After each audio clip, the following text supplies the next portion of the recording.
Magandang gabi mga kabayan, ako nga pala si JD. Iniimbitahan ko kayong lahat na bisitahin ng ating podcast. Kwentong Bayan Podcast. Makikita ninyo sa podcast natin mga kabayan, maraming mga kwento dyan na pwede nyong mapakinggan. Sana bisitahin nyo rin mga kabayan para ma-reach natin yung top 10 podcast sa buong Pilipinas. Kung interesado kayong makinig sa podcast natin mga kabayan, i-search nyo lang ang Kwentong Bayan Podcast or visit nyo yung link na nasa comment section.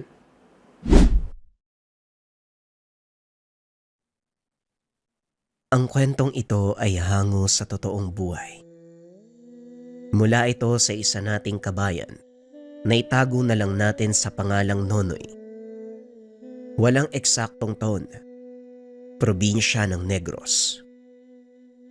Naku, paano yan? Siguradong mapapagalitan ka na naman ni Mang Matyas.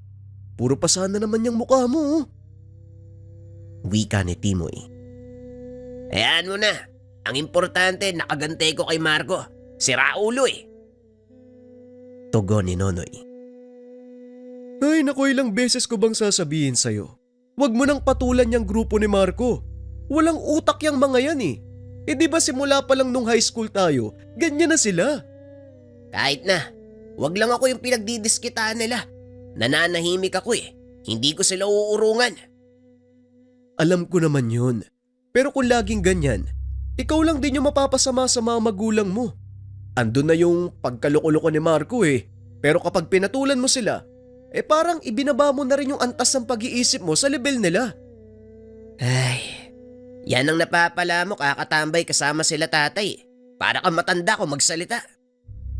Hindi na tayo bumabata, Nonoy. Kailangan minsan, mag-isip tayo. Ang tawag dun, matured. Anak nang, English yun ah. Nako, hindi ba sumasahod ka na? Ang mabuti pa, ilibre mo ako ng lomi. Ayos ka talaga, no? Kung nagtatrabaho ka, di sana ako naman ang ililibre mo. Yan mo, babawi ako sa'yo pag nagkatrabaho na ako. Siguro kailangan mo nang umitim ng tagak bago ka magkatrabaho. Halika na nga, nang matanggal yung hangin sa tiyan mo. Magkaibigan simula pagkabata si Timoy at Nonoy. Iisang bakuran lang ang kanilang mga tahanan, kaya araw-araw naririnig ni Timoy ang pangaral sa kaibigan. Magkasama sa trabaho si Mang Matyas at Timoy. Namamasukan ang mga ito sa isang malaking tindahan ng mga gamit sa paggawa ng bahay. Kaya si Timoy ang madalas na pagsasabihan ng sama ng loob ni Mang Matyas. Naku Timoy, hindi ko na alam ang gagawin dyan sa kaibigan mo. Simula nang mamatay ang nanay niya, nagbago na yung ugali ng batang yan. Napansin ko nga din po Manong eh. Pero naiintindihan ko naman si Nonoy. Lalo na kapag nakikipagbasag ulo siya. Hindi naman po sa kinukonsinti ko ang kaibigan ko. Pero kasalanan din kasi minsan ng mga taong nakapaligid sa kanya. Nananahimik sa tabi si Nonoy. Pinagdidiskitahan lang nila. Kahit ako siguro mapupundi rin eh. Naroon na tayo Timoy. Nag-aalala ako para sa kanya eh. Hindi natin alam ang susunod na gagawin ng mga taong nakakabangga ni Nonoy. Yan na nga din ang sinasabi ko sa kanya. Kaso hindi talaga mapigilan si Nonoy eh. Ito ang tipikal na usapan ng dalawa sa tuwing nagpapahinga. Walang ibang kakilala si Mang Matyas sa kanilang pinagtatrabahuhan dahil karamihan sa mga kasama nila hindi nakikisalamuha sa kanila.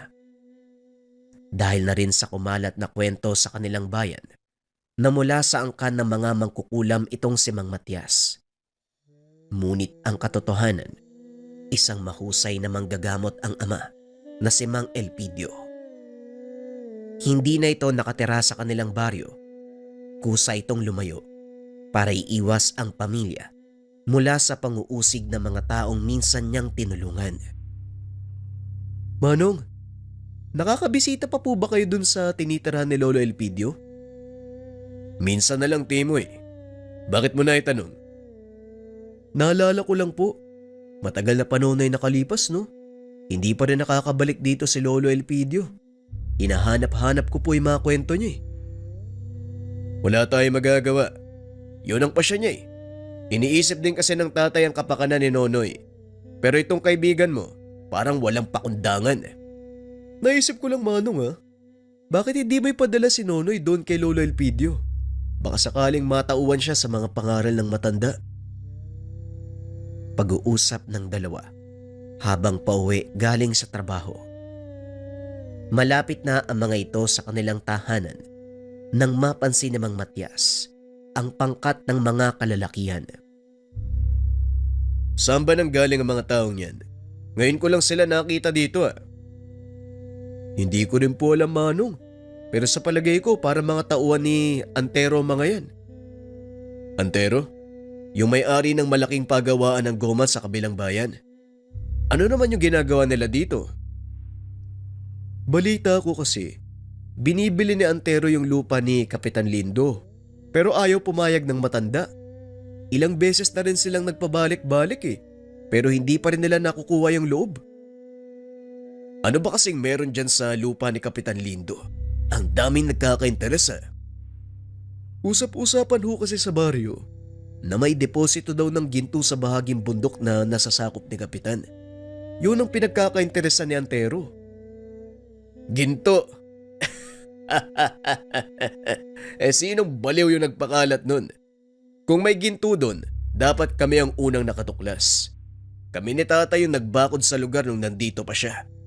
Kilala mo naman si tatay, di ba? Pagdating sa mga mina, matalas ang pang-amoy ng matandang yun. Oo nga po.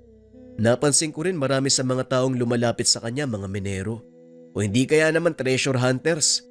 Ano bang kakayahan ni Lolo Pidio? May mga kaibigang duwende si tatay. At yon ang nagbigay sa kanya ng palatandaan ng mga deposito o imbakan ng mamahaling bato. Habang nag-uusap ang dalawa, biglang naglabasan ang mga tao mula sa bakuran ni Kapitan Lindo. Ilang metro lang ang layo ng bahay nito mula sa kanilang kinaroroonan. Kaya dinig na dinig ng dalawa ang pagbabangayan ng mga ito. Ilang beses ko nang sinabi sa inyo, hindi pinagbibili ang lupa. Bakit ba hindi kayo makaintindi? Sabihin nyo kay Antero na kahit anong halaga ang ialok niya, hindi ko ipagbibili ang lupa ko. Umalis na kayo. Huwag na kayong babalik. Wika ng matanda. Ngunit tinawanan lang ito ng mga kalalakihan. Sige lang. Sa ngayon magmatapang ka. Pasalamat ka lang dahil pinag-utos ni Antero na huwag kang gagalawin. Pero antayin mong mapundi ang matandang yun nang malaman mo kung sino ang binabangga mo. Hindi ako natatakot kay Antero. Sabihin mo yan sa kanya. At kahit ano pa ang mangyari, hindi ko ibebenta sa kanya ang lupa ko. Muling wika ni Mang Lindo. Inantay nila Mang Matias na umalis ang mga kalalakihan bago lapitan si Kapitan. Magandang hapon, Kapitan. Mukhang mainit na naman ang ulo mo Paano hindi iinit? Ayaw kong tigilan ng mga tao ni Antero. Ilang beses ko nang sinabi sa kanila na hindi pagbibili ang lupa ko. Paulit-ulit pa rin silang bumabalik. At sa tuwing pupunta sila dito, panibagong pananakot ang sinasabi nila sa akin. Narinig ko nga po yan mula kay Timoy. Gusto ko lang po sanang malaman, bakit ba gustong-gusto nilang makuha ang lupa nyo? Siguro naman, narinig mo na rin ang tungkol sa deposito ng ginto sa nasasakupan kong lupa, hindi ba? Oo, Manong. Pero kami ang nagukay ng balon at naglagay ng bakod doon. Kasama pa nga si tatay Wala naman kaming nakitang palatandaan ng ginto. Si tatay mismo makakapagpatunay niyan. Yun na nga, tumpak. Pero hindi ko alam kung bakit patuloy pa rin akong kinukulit ni Antero. Malamang may mas malalim siyang dahilan, Kapitan. Kaya mag-iingat ka. Sige po, tuloy na ho kami. O sige, Matias. Bababa din ako sa baryo. May mga aasikasuhin. Matapos ang pag-uusap, umuwi na ang dalawa. Nakita ni Mang Matias na nakaupo sa atangan ng bahay si Nonoy habang may kung anong kinakalikot. Magandang hapon, Tay. Nandito na pala kayo. Kumusta po ang araw nyo? Ayos naman. Ikaw, ano yung binubuting-ting mo? Nakita ko po to kanina dyan sa likod ng bahay. Hindi ko po alam kung anong laman ng kahon na to . Nanlaki mga mata ni Mang Matias nang makita ang hawak ni Nonoy. Pagmamay-ari ng Lolo Elpidio mo yung kahon na yan. Paano yung naiwan dito? Sa pagkakatanda ko, dinala niya ang lahat ng gamit kasama yan. Hindi ko rin po alam, tay. Nakita ko lang po dyan sa kubo niyo sa likod nung naglilinis ako. Nonoy, mahalaga ang laman ng kahon na yan. Ang mabuti pa ay tabi mo. Huwag bubuksan. Mamaya hanapin yan eh. Magalit kapag nalamang pinakailaman mo. Hindi ko nga po mabuksan eh, eto. Kayo po magtabi. Pag-uusap ng mag-ama. Binigay ni Nonoy ang kahon kay Mang Matias. Ipinagpatuloy nito ang ginagawa. Maya-maya dumating si Timoy. Nilapitan ang binata. Himala, hindi ka umalis ng bahay. Anong nakain mo, Noy?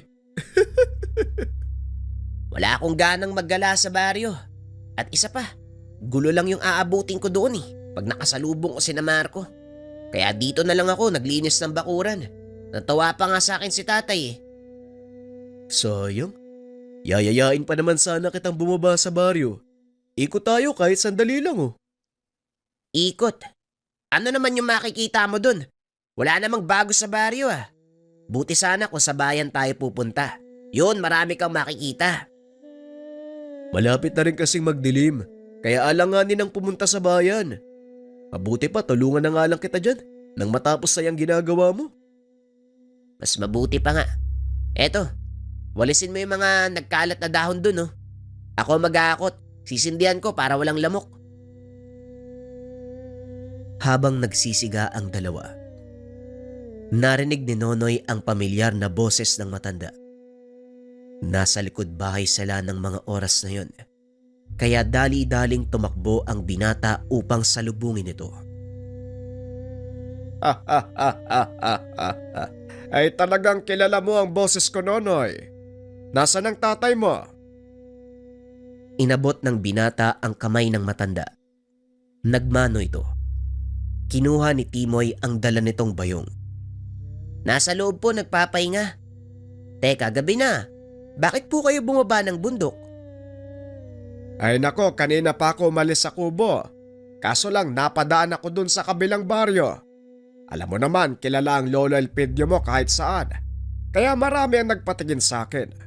May mga prutas at gulay na yan doon ang galing sa kanila. Tugon ng matanda habang tinuturo ang dalang bayong. Ganun po ba?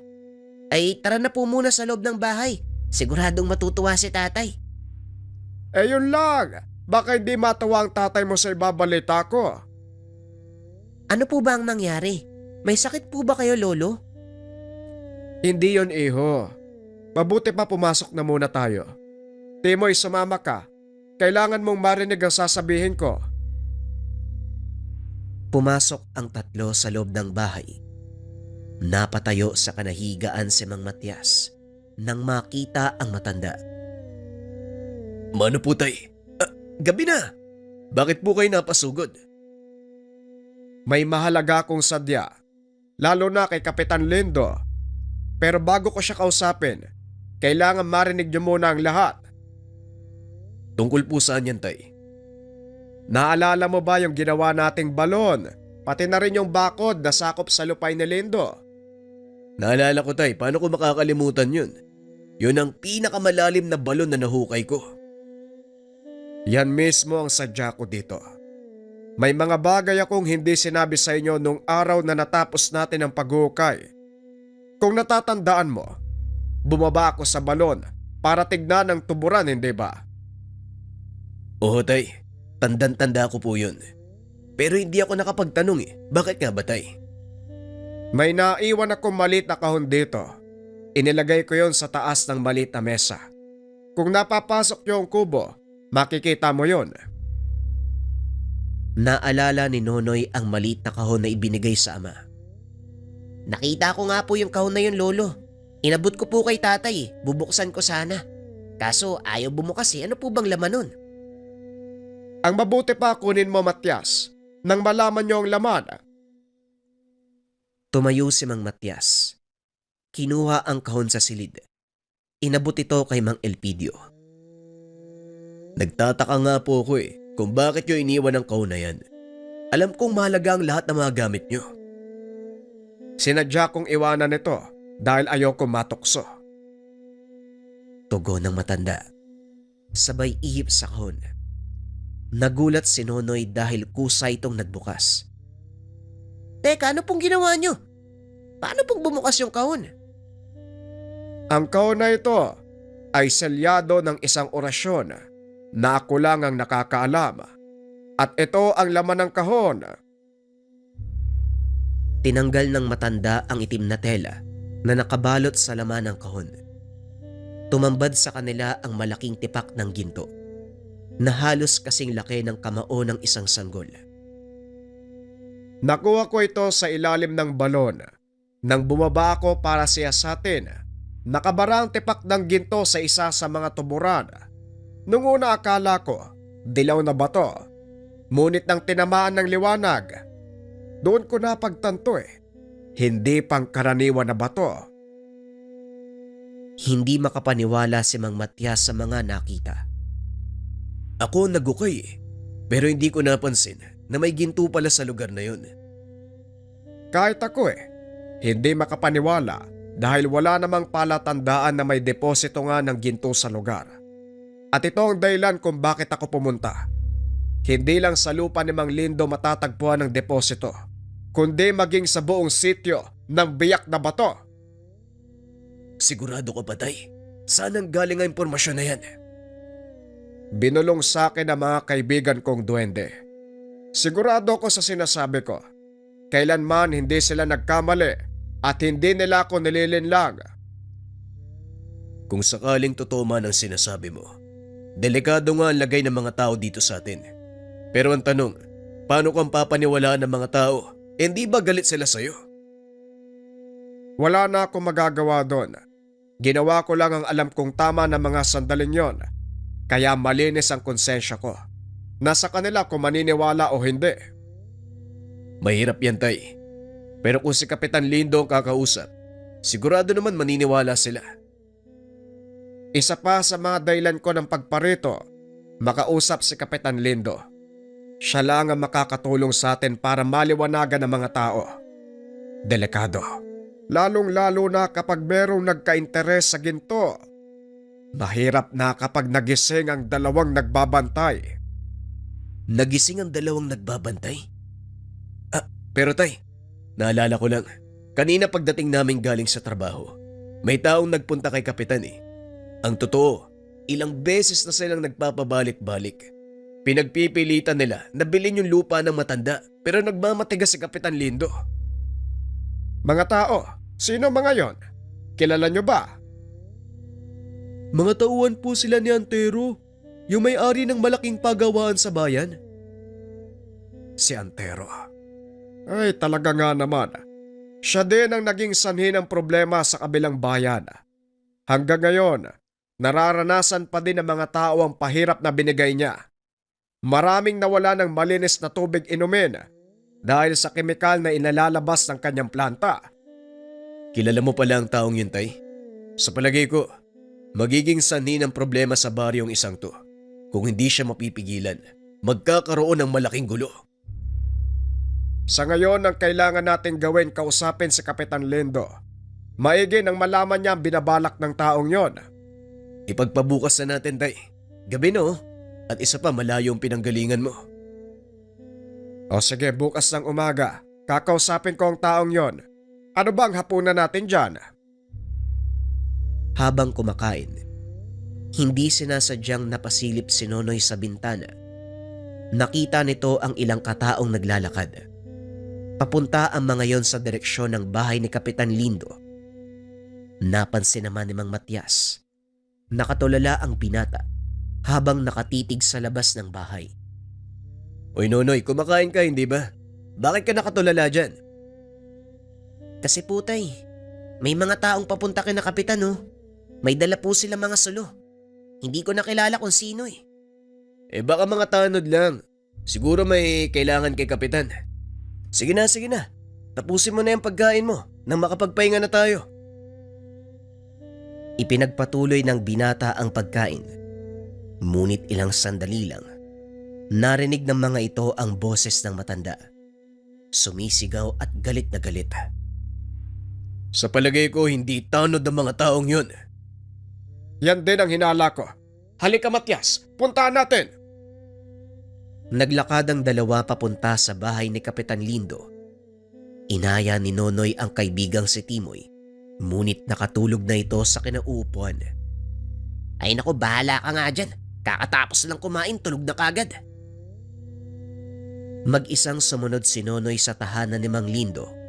Kaso nga lang, bago niya maabutan ang dalawang nakakatanda, meron siyang napansin na malaking anino. Mabilis ang kilos ng mga ito. Kapwa may sungay ang dalawa. Hindi naman gaanong nabigyan ng pansin dahil tinawag siya ni Manong Matias. Oy Nonoy, ano bang ginagawa mo? Bakit ka sumunod? Nasaan si Timoy? Ano po, nakatulog na sa upuan eh. Pambihira. Hindi ka na sana sumunod. Masyadong delikado. Baka mamaya, magkaputukan pa dito. Pag-uusap ng mag-ama.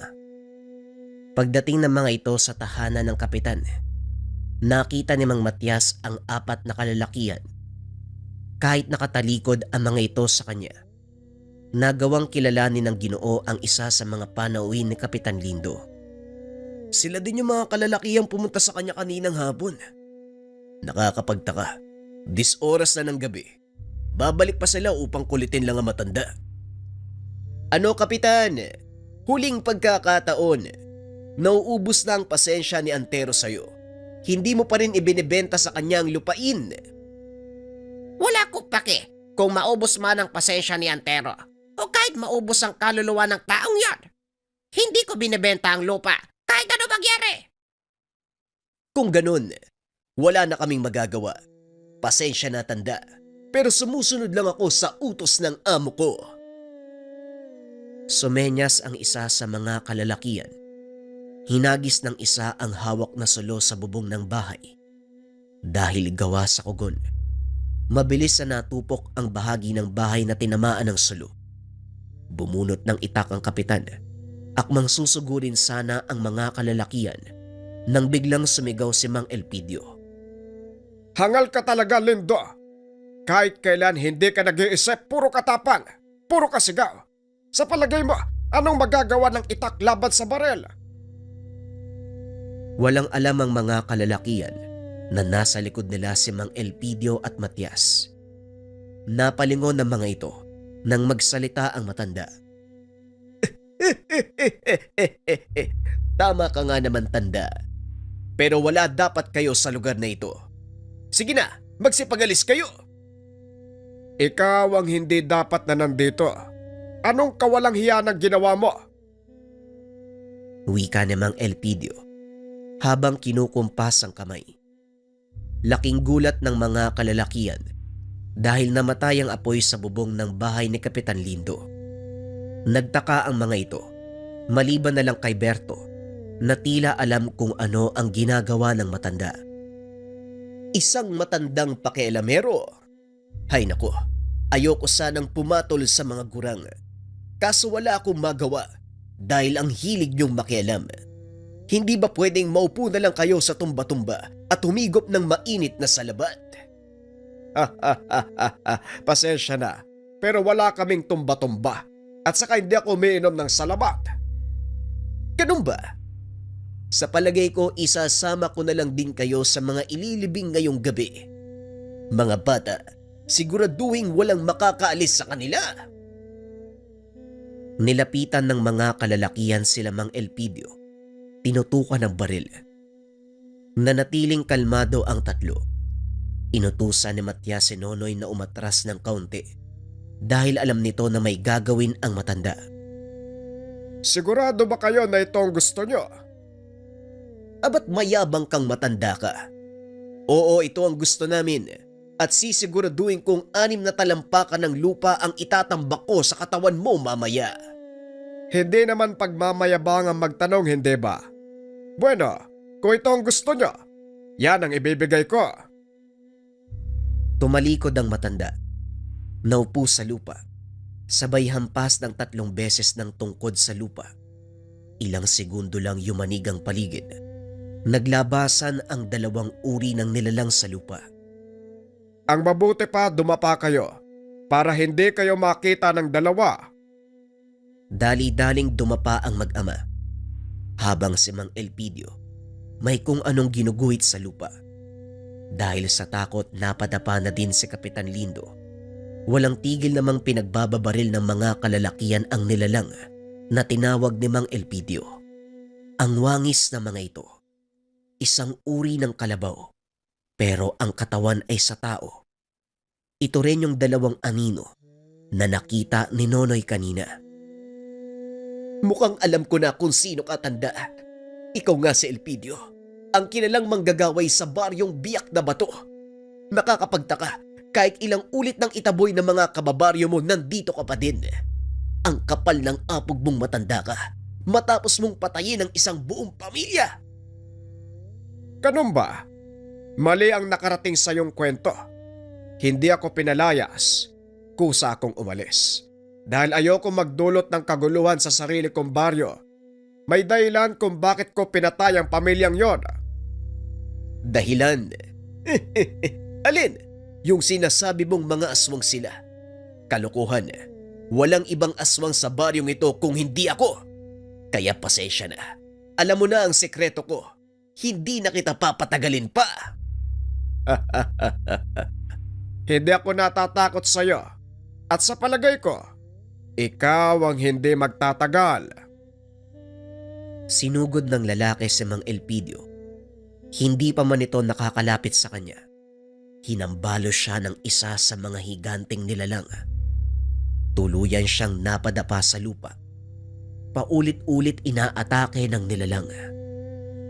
Maging ang ibang mga kasama nito, nilamon ng 2 nilalang na mukhang kalabaw, pero ang katawan ay sa tao.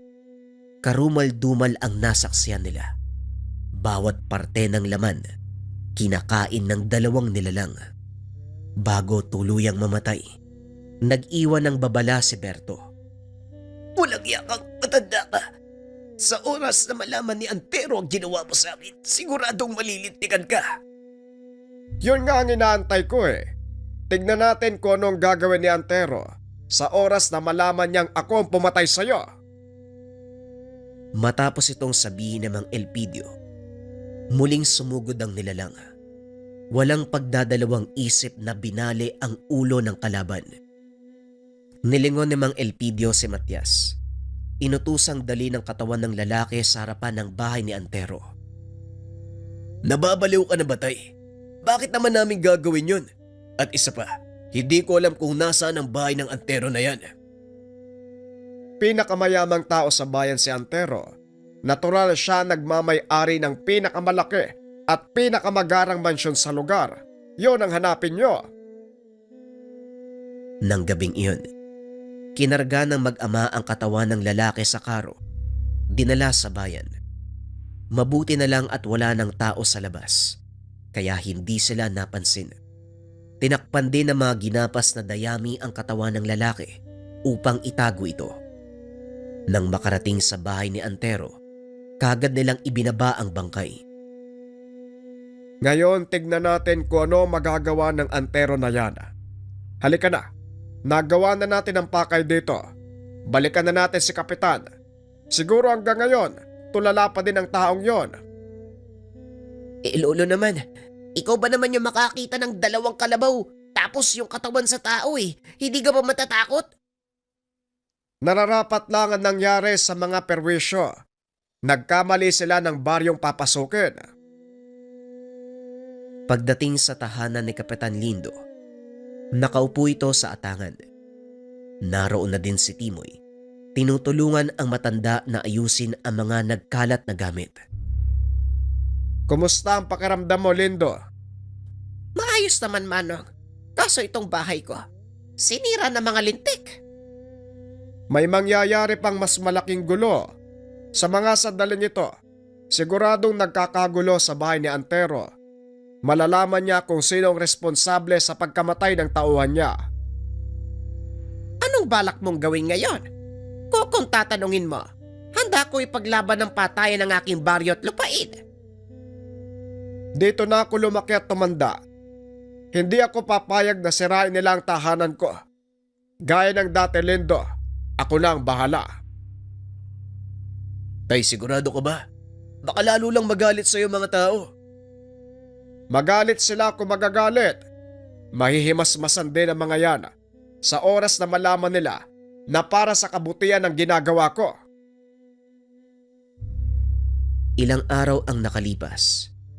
Wala namang nangyaring kakaiba. Wala ring balita mula sa panig ni Antero. Patuloy sa pagtatrabaho sina Matias at Timoy. Ngunit isang hapon, habang kumukubra ng sahod, sinabihan sila ng pamunuan na huling araw na nila yon dahil inutos ng may-ari na tanggalin sila sa trabaho. Naku naman kung kailang kailangan ko ng pera, saka naman tayo tinanggal. Ano kaya ang problema? May ideya ka ba, Manong Matias? Hindi ko rin alam, Timoy. Pero inala ko, may kinalaman ito sa nangyari nung nakaraang araw. Matapos kunin ang sahod, kagad umuwi ang dalawa. Kapwa tahimik ang mga ito habang naglalakad. Nang makasalubong nila ang isa sa mga bisora na pinagtatrabahuhan. Malapit ito kay Mang Matias, kaya naman humingi siya ng paumanhin sa nangyari. Pasensya ka na, Mang Matias, ha. Wala din ako magagawa eh. Desisyon ng bagong may-ari ng tindahan. Empleyado lang ako. Bago may-ari, ano ibig mong sabihin? Hindi mo ba alam? Nabili ni Antero ang tindahan pinagtatrabahuan natin. Pinagtatanggal ang mga empleyadong hindi niya nagugustuhan. Sinasabi ko na nga ba? Hayaan mo na. Wala kang dapat alalahanin. Naiintindihan namin. Matapos ang pag-uusap, nagpaalam na ang bisora. Sinabi ni Mang Matias kay Mang Elpidio ang nangyari. Lalong nagalit ang matanda. Napakawalang hiya talaga ng Anterong yan. Palikod kong tumira. Baka mamaya magulat na lang tayo. Siya na nagmamay-ari ng lupain sa buong baryo. Hindi malayong mangyari yan, Tay. Alam natin ang binabalak niya. Gagawin niya ang lahat para may sa katuparan nito. Huwag lang siyang magkakamaling tumungtong sa bakuran natin. Dahil talagang sasamain siya. Naupo lang sa sulok si Timoy habang nakikinig sa mga nakakatanda. Ilang sandali pa dumating si Nonoy. Oh, bakit parang pinagsakluban ka ng langit? Ano nangyari sa'yo? Wala na kaming trabaho ng tatay mo, Noy. Tinanggal kami kaninang hapon. Oh, bakit kayo tinanggal? Bago daw kasi may-ari. Nagbawas ng tao. Bago may-ari. Sino? Si Antero. Siya na yung may-ari ng tindahan. Ay naku, talaga nga naman Dali-daling pinunta ng binata ang ama. Kinumpirma ang sinabi ni Timoy. Lalong nagalit si Nonoy nang sabihin ni Mang Matias na totoo ang balita. Kinabukasan nagpunta sa bayan ang dalawang binata. Sinamahan ni Nonoy ang kaibigang maghanap ng bagong mapapasukan. Ngunit sa kasamaang palad, wala itong makita. Lahat ng nilalapitan ni Timoy ay tumatanggi kahit pa may bakanteng trabaho. Ano ba naman yan, Noy? Wala akong mahanap na trabaho. May balat kaya ata sa puwit. Kita mo to, ikaw na nga yung sinasamahan, pinagbibintangan mo pa ako. Ayos ka din Biro lang, ito naman masyadong seryoso. Halika, kain tayo merienda. Tapos uwi na tayo. Yan ang gusto ko sa'yo. Sige, doon tayo magmerienda sa panaderya. Masarap yung bagong gawang pandiko ko. Habang kumakain ang dalawa, nakita ni Nonoy si Marco. Napansin din siya nito. Ngunit imbis na lapitan, ngumiti lang ito ng nakakaloko. Tignan mo tong mokong na to. Makatingin akala mo, nabili niya yung buong bayan. Hayaan mo na. May malaki tayong problema. Nagpatuloy sa pagkain ng dalawa. Nang matapos ay nagpasya ang mga ito na umuwi. Habang naglalakad, muli nilang nakita si Marco at ang mga kasama nito Laking pagtataka ng binata dahil papunta ang mga ito sa direksyon ng kanilang tahanan. Aba, tingnan mo, hindi ba sina Marco yan? Sino kaya yung sadya nila sa atin? Hindi sa atin, Noy. Kundi kay Kapitan. Dumiretso ang pangkat nila Marco patungo sa tahanan ni Kapitan Lindo. Dali-dali namang sinundan ng dalawa ang mga ito. Timoy, umuwi ka muna sa bahay. Sabihan mo si Lolo Elpidio, pati si Mang Matias. Dali-daling umuwi ng tahanan si Timoy. Si Marco, yung palagi nakakabangga ni Nonoy. Ano yung gagawin nila sa bahay ni Kapitan? Yan nga din po yung balak alamin ni Nonoy. Naroon siya ngayon eh. Minamatyagan yung kilos ni na Marco. Ang mabuti pa, puntahan natin si Kapitan at... Natigilan si Matias nang makitang wala na ang ama sa kinaupuan. Wala na dito si Lolo Elpidio kanina pa. Mukhang nauna yatang umalis ah. Ay naku, talaga nga naman, bilisan mo, Timoy. Baka kung anong gawin niya sa mga kabataang yun. Dali-daling umalis ang dalawa. Nakahinga ng maluwag si Mang Matias nang makitang nakaupo lang ang matanda sa isang tumbang puno habang pinapanood ang mga kabataang nakikipag-usap sa kapitan. Huwag kayong magpapakita. Tignan nyo kung nasaan si Nonoy. Wika ng matanda sabay turo kay Nonoy na nasa kabilang bahagi. Opo, dyan ko siya iniwan kanina eh. Pero nung ginagawa ng pangkat ni Marco sa bahay ng kapitan. Patuloy ang pakikipag-usap nila Marco sa kapitan. Napansin ito. Naglabas ng maliit na papel. Inabot kay Kapitan Lindo.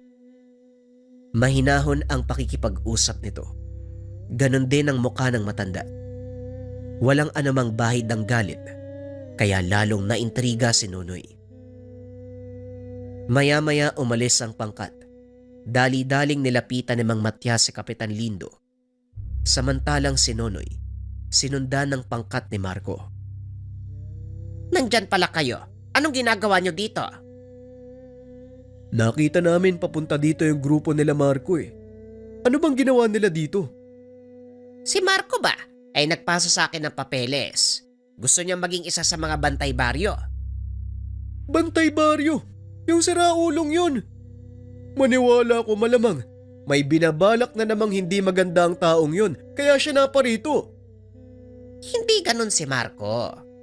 Oo, pasaway at malakas mang asar ang taong yon. Pero kahit papano, may malasakit siya sa baryo. Teka, nasan nga pala ang anak mo, Matias? Hindi ko alam. Kanina nandito lang yun eh. Hoy Nonoy, andiyan ka ba? Lumabas ka nga sa pinagtataguan mo. Wika ni Mang Matias. Kaso nga lang walang sumasagot. Mukhang sinundan ni Nono yung pangkat ni Marco ah. Naku, baka lalong magkagulo, sandali lang Manong ah. Susubukan kong humabol para pigilan siya. Mabilis na umalis si Timoy. Sinundan ng kaibigan. Naabutan nito ang grupo ni Marco. Ngunit wala doon si Nonoy. Marco, sandali lang. Nakita mo ba si Nonoy? Mukha bang magkasundo kami ng kaibigan mo? At saka bakit mo siya hinahanap sa akin? Wala naman. Sige, babalik na lang ako.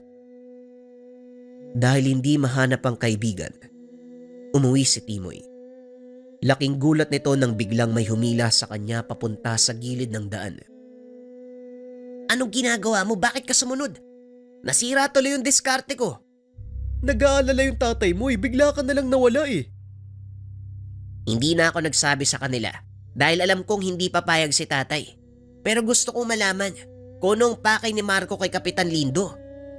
Ang sabi ni Kapitan, nagpasa daw ng mga papeles eh. Gusto ni Marco na maging bantay baryo. Naniwala ka naman. Kung sakaling totoo yan, bakit siya mag-aaksaya ng panahon para sa ganung uri ng trabaho? Yan din yung gusto kong malaman eh. Eh nandito na tayo, sundan na lang natin. Yun na nga ang ginagawa ko bago ka dumating, di ba? Eh pasensya na Nonoy, halika na, sundan na natin. Bago pa sila makalayo ng husto. Sinundan ng mga ito ang pangkat hanggang sa makarating sa kabisera. Pumasok ang pangkat sa lumang kubo kung saan laging nakatambay. Doon ipinagpatuloy ang usapan. Alam niyo ba, kapag naprobahan ang pagiging bantay baryo, lahat ng mga gusto nating gawin, magagawa natin ng walang sino man ang sisita. Kawawang kapitan. Wala man lang kaalam-alam. Wika ni Marco. Nanatili pa ang dalawa upang marinig ang pag-uusap ng pangkat. Ngunit paulit-ulit lang ang pinag-uusapan ng mga ito. Kaya nagpa siya si Nonoy na umuwi. Ngunit akmang aalis na ang dalawa nang biglang makita ang isang magarang sasakyan papasok sa loob ng bakuran ng lumang kubo. Nanlaki ang mga mata ni Nonoy dahil kilala nito kung sino ang bumaba mula sa sasakyan. Marco, nasa na ang pinagmamayabang yung resulta? Wika ni Antero. Malapit ko nang makuha ang loob ng matanda. Alam mo bang delikadong makita kang kasama ko? Wala akong kinakatakutan. Ano naman kung mambabara nga ang taong yon? Sabi-sabi lang yon, Marco. Kaya huwag kang mag-alala. Walang gagalaw sa atin. Gawin mo lang ang mga pinapagawa ko. Nang sa ganon wala tayong maging problema. Eto ang paunang bayad. Ikaw nang bahala sa mga kasama mo. Ayos. Salamat, Tio Antero. Ako nang bahala sa mga tropa ko. Mag-iingat ka sa pag-uwi. Wala ka naman, Marco. Gaya ng sinabi ko sa'yo, maging masunurin ka lang. Ako nang bahala sa'yo. Nagulat si Nonoy nang malamang pamangkin ni Antero si Marco. Matapos makipag-usap sa pangkat, dali-dali itong umalis. Naiwan sina Marco at ang mga kasama nito. Pinaghatian ang binigay na pera ni Antero. Marami pang ganyan at hindi lang yan ang matatanggap ninyo. Basta sundin nyo lang ang mga sinasabi ko. At kung ano ang pinapagawa ni Tio Antero, wala tayong magiging problema. Palagi pang busog ang bulsa nyo. Wika ni Marco. Ilang sandali pa nagpa siya ang grupo na umalis sa lugar. Hindi napansin ng mga ito si Nonoy na nakatayo lang sa gilid. Kaya naman pala halang ang bituka. May pinagmanahan. Hindi na ako magtataka. Isang araw susundan niyan yung yabag ni Antero. Tara, mukhang wala naman tayong mapapala dito. Umuwi na ang dalawa. Sinabi kay Mang Matsyasang nalaman. Maging ito ay nagulat nang mapag-alamang pamangkin ni Antero si Marco. Ang mabuti pa, iwasan mo na lang ang grupo nila Nonoy. Mahirap na. Baka kung ano pang gawin nila sa'yo eh. Malakas na ang loob ng mga yan dahil protektado sila ni Antero. Kaya ikaw na ang umiwas. Sisikapin ko pong umiwas sa kanila hanggat makakaya. Pero pag nasagad ang pasensya ko, hindi ako mangangako na hindi magkakaroon ng gulo. Ang mabuti pa, magpahinga ka na nga. Nagpapahinga na din ang lolo Elpidio mo, kaya huwag kang maingay. Kinabukasan maagang umalis si Mang Matyas at Timoy dahil nakahanap na ito ng mapapasukan sa bayan. Sa pagkakataong ito, isinama nila si Nonoy dahil maraming tao ang kakailanganin. Tay, maiwan ka muna dito sa bahay ha. May trabaho kasi ako sa bayan eh. Kasama ko si Nonoy. Huwag mo kong alalahanin. Ako nang bahala dito. Sige na, mag-iingat kayo. Salamat tay. Mauna na po kami. Pag-uusap ng mag-ama. Kakaalis lang ng dalawa nang dumating si Kapitan Lindo. Magandang umaga, Elpidio. Maaari bang tignan mo ang papel na ito? Ibinigay ng pamangkin ni Antero sa akin. May mga nakasulat. Hindi ko maintindihan. O sige, Natigilan ang matanda nang makita ang mga katagang nakasulat sa maliit na papel. Bakit, Elpidio? Anong nangyari? Bakit hindi ka makapagsalita? Hindi ako maaaring magkamali. Ang mga nakasulat sa papel na ito, isang uri ng orasyon. Binasa mo ba, Lindo? Magsabi ka ng totoo. Oo, binasa ko. Pero wala akong maintindihan. Ano bang meron sa orasyon na yan? Aswang ang taong nag-abot sa'yo. Minarkahan ka. Anumang oras, maaari kang atake ng nilalang na yon. Sunugin natin yung papel. Kahit ano pang gawin mong pagsunog sa papel, dahil nabasa mo na ang orasyon, hindi na mawawala ang bisa nito. Ibig sabihin nakakapit na sa kaluluwa mo ang marka ng isang aswang. Anong gagawin ko, Elpidio? Hindi naman sa natatakot ako. Pero ang inaalala ko, yung tao sa bahay. Nandyan pa naman ang apo ko. 5 buwang gulang pa lang na sanggol. Anong sinabi mo? May sanggol sa bahay mo, nababaliw ka na ba, Lindo? Alam mong nasa panganib ang buhay mo simula pa lang. Bakit mo inayaang magpunta ang mga anak mo kasama ang sanggol? Wala naman ako magagawa. Bigla silang sumulpot. Alangan ipagtabuyan ko. Oo, naroon na tayo. Pero sana, isaalang-alang mo din ang kaligtasan nila. Masyadong mapanganib para sa mga anak mo, lalo na sa sanggol. Hindi na pangkaraniwang tawang kalaban dito, Lindo. Kung si Antero nagbigay sa'yo ng papel na yan, iisa lang ang ibig sabihin. May koneksyon sa mga taong naglalagay ng kapangyarihang itim ang taong yon.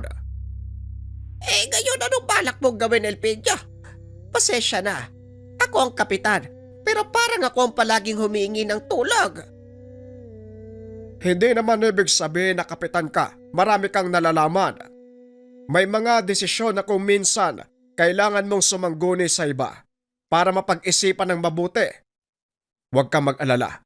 May naisip na akong paraan. Ako nang bahala, Lindo. Halika, gusto kong makita ang mga anak at apo mo. Sinama ni Kapitan Lindo ang matanda sa tahanan upang makita ang mga anak nito.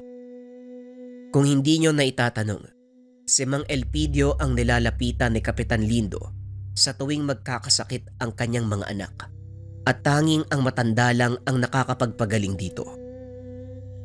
Nagulat ang mga anak ni Kapitan Lindo nang makita si Mang Elpidio. Dito napatunayan ng matanda na hindi lahat ng tao sa baryo ay galit sa kanya. Nakipagkumustahan ng mga ito sa matanda at nakipag-usap. Sinabi din ni Mang Elpidio ang lahat. Inusala ng proteksyon ng sanggol dahil alam niyang ito ang unang pupuntiryahin ng mga aswang kung sakaling sumalakay. Binigyan din ni Mang Elpidio ng ilang pangontra at habak ang anak ni Kapitan Lindo. Samantala, magkasamang nagtatrabaho ang mag-ama sa isang bagsakan ng gulay sa palengke. Hindi taga doon sa bayan ang may-ari, ngunit kilala ito ni Mang Matias, kaya mabilis silang nakapasok. Mabuti pa tong kaibigan nyo, Manong. Hindi tayo tinanggihan. Halos lahat ng mga nandito, ayaw tayong tanggapin sa trabaho eh. Mabuting tao kasi itong si Paring Joel. Kahit hindi taga dito sa bayan, may malasakit siya sa kapwa. Alam niya kung gaano kahirap mawalan ng trabaho. Kaya kung hindi mo napapansin, halos lahat ng mga kargador niya ay dating pariwara. Kilala ko ang ilan sa mga yan eh. Dating mga tambay. Walang ginawa kundi magbasag ulo. Pero hindi naman kaya mapahamak ang kaibigan mo nito, Manong? Magtiwala ka, Timoy. Hindi mapapahamak si Paring Joel. At sa kasino naman ang gagalaw sa kanya? Hindi mo ba nakikita yung mga malalaking tao na yan? Lahat sila. Kaligtasan ni Paring Joel ang prioridad. Kung sa bagay. Marami namang tauhan niyang si Mang Joel. Pero ano naman yung magagawa ng kaibigan niyo kung mga taong gaya ni Antero ang makakarap?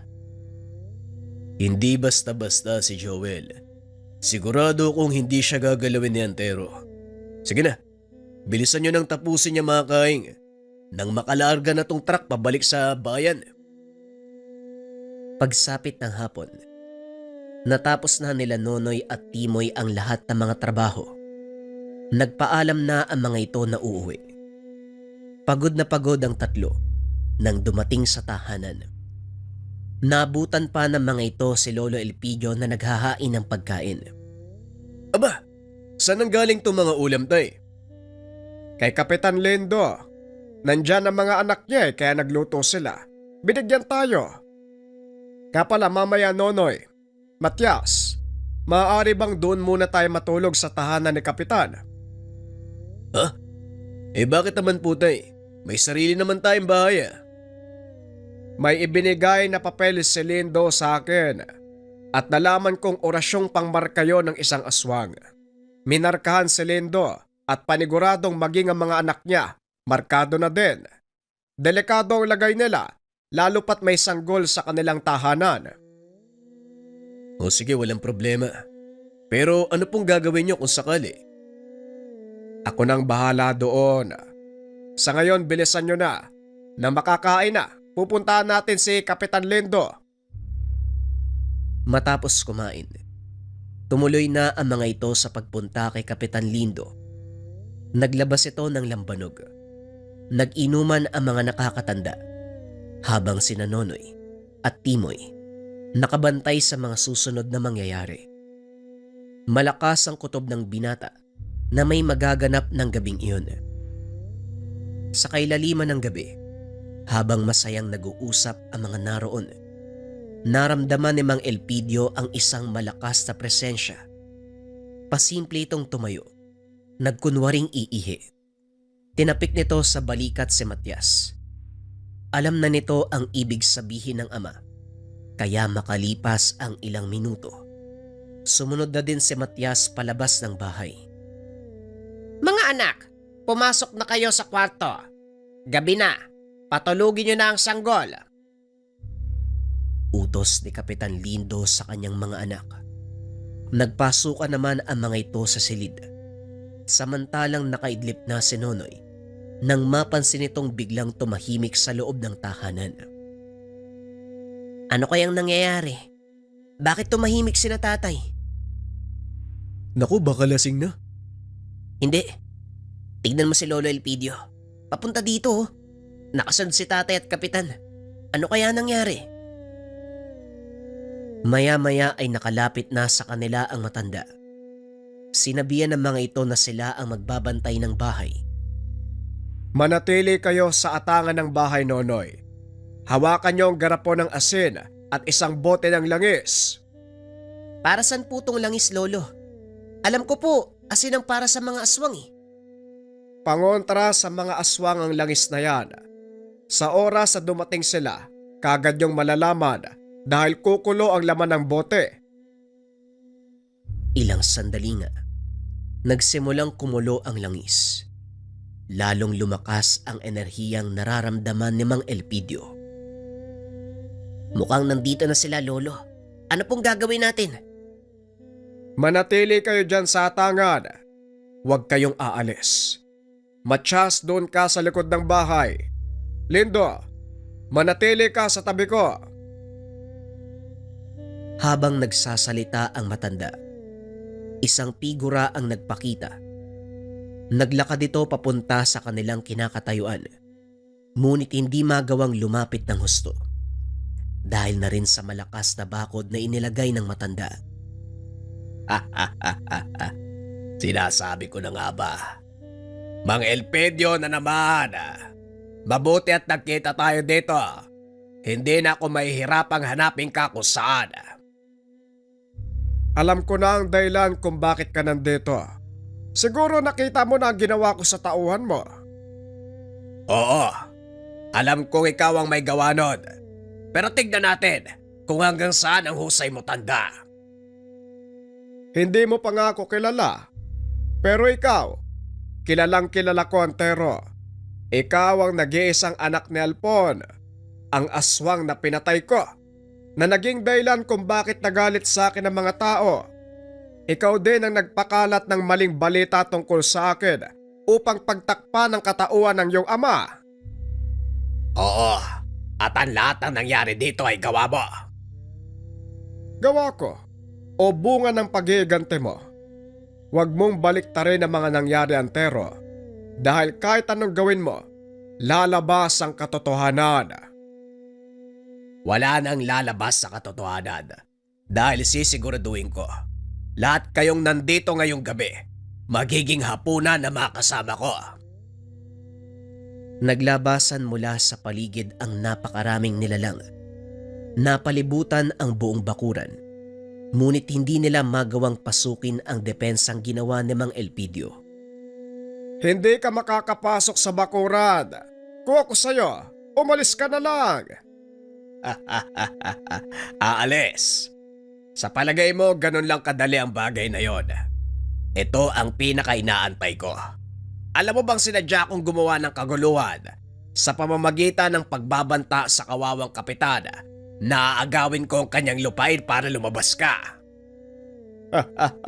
Sinasabi ko na nga ba, walang kinalaman ng gintong nakuha namin sa balon.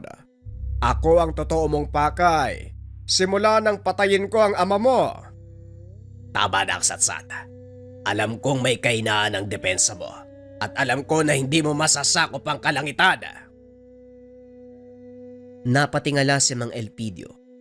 Nakita ang mga nilalang na bumubulusok. Dali-daling naglabas ng patalimang matanda. Nag-usal ng dasal sa kanyang palad. Sinugatan at inilapat sa lupa. Maging ang tungkod nito ay ilang ulit na hinampas sa lupa. Nagbulong ng mga orasyon. Isa-isang naglabasan ang mga baging na bumalot sa buong tahanan. Hindi nagawang makapasok ng mga lumilipad na nilalang, kaya ang sinugod ng mga ito ay si Mang Matias. Kahit papano, meron siyang karanasan sa pakikipaglaban dahil noon pa man, palagi na itong kasama ni Mang Elpidio sa pakikipaglaban. Dinampot ni Mang Matias ang mga nakalapag na sibat. Binato ang papasugod na nilalang. Isa-isang nagbagsakan. Matapos ay kinuha ang buntot pagi sa kanyang likuran. Pinagahampas ang mga bumagsak na nilalang. Nakatingin lang si Antero habang hinahataw ni Mang Matias ang mga kasamahan. Nakalimutan kong sabihin, mahusay din palang makipaglaban ng anak kong si Matias. Baka walagya kayo! Galit na galit si Antero ng mga oras na yon habang patuloy na inaasar ni Mang Elpidio. Si Nanonoy naman, iniintay ang susunod na gagawin ng matanda. Panahon na para tapusin ang laban. Ibinaba ni Mang Elpidio ang depensa, dahilan para makapasok ang mga aswang. Hindi pa man nakakalapit ang mga ito. Naglabasan ang mga ugat sa puno. Pinaglilingkis ang mga aswang. Kasunod nito, mula sa madilim na bahagi ng lugar, lumabas ang dalawang napakalaking nilalang. Ang kalabaw na merong katawan ng tao. Lahat ng aswang na nakalingkis. Walang pagdadalawang isip na binabali ang katawan. Tinatanggalan ng ulo. Kinakain ang laman. Hindi makapaniwala si Antero na nagawang ubusin ng matanda ang kanyang mga kasama sa isang iglap. Hindi mo nga ako talaga kilala, Antero. Sana man lang inisip mo kung paano kong napatayang yung ama. Malakas na aswang cellphone, pero nagawa ko siyang ibalik sa impyernong pinagmulan. Hindi na nagsalita pa si Antero. Kagad nitong sinugod si Mang Elpidio. Nakipagbuno ang matanda. Hindi makapaniwala si Nonoy sa lakas na ipinapakita nito. Nasipat din ito si Marco sa sulok. Ngunit salip na tumulong, tumakbo palayo ang binata. Ubod talaga ng duwag yung taong yun ah. Hayaan mo na siya, mabuti pa. Alam nating bag din ang buntot niya. Ibinaling ng dalawa ang atensyon kay Mang Elpidio at Antero. Malakas na palitan ng suntok ang ginagawa ng dalawa. Halos patas ang kanilang laban, maging ang dalawang higanteng nilalang. Pinapanood lamang ang laban ng dalawang matanda. Kaso nga lang, sa isang maling kilos ni Antero, nagwakas ang kanilang laban. Sinubukan nitong gamitan ng tigalpo si Mang Elpidio. Kaso nga lang hindi tumalab. Nang gumante ang matanda, hindi na ito nakagalaw. Hindi mo sinabing batuan pala ng Tegalpo ang gusto mong laban. Pasensya na bilang manggagaway. Ang pagbabato ng mga Tegalpo ang pinakalakas ko. Nakataas ang kamay ni Mang Elpidio na parang sinasakal si Antero. Mahigit 2 dipa ang layo ng matanda sa kanya, ngunit nagagawa niya itong saktan. Hindi pa rin magawang kontrahin ni Antero ang Tegalpo ni Mang Elpidio hanggang sa nagbalik ito sa anyong tao. Dito na magwawakas ang saling lahi ng iyong ama. Sayang lang, ginamit niyo ang kapangyarihan sa panglalamang. Biglang kinuyom ni Mang Elpidio ang kamao. Nabali ang liig ni Antero.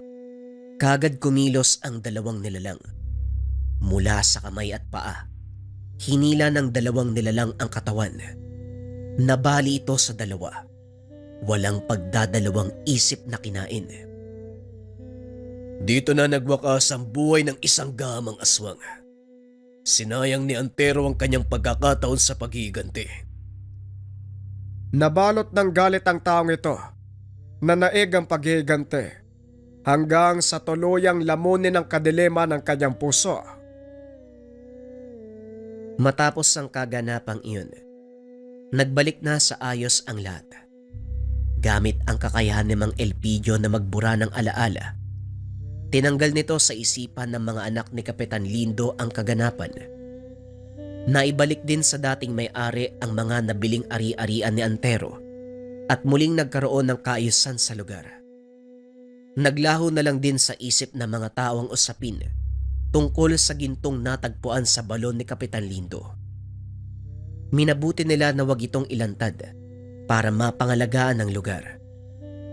Muling bumalik sa kabundukan si Mang Elpidio. Ngunit paminsan-minsan, umuwi ito sa kanilang tahanan at sa tulong ni Kapitan Lindo, naunawaan ng mga tao ang lahat ng nangyari sa matanda. Muli itong tinanggap, pero nanatili pa rin sa kabundukan si Mang Elpidio. Mas gusto ang payapang buhay kasama ang 2 gabay na mga palaw. Magandang gabi mga kabayan, ako nga pala si JD. Iniimbitahan ko kayong lahat na bisitahin ng ating podcast. Kwentong Bayan Podcast. Makikita ninyo sa podcast natin mga kabayan, maraming mga kwento dyan na pwede nyong mapakinggan. Sana bisitahin nyo rin mga kabayan para ma-reach natin yung top 10 podcast sa buong Pilipinas. Kung interesado kayong makinig sa podcast natin mga kabayan, i-search nyo lang ang Kwentong Bayan Podcast or visit nyo yung link na nasa comment section.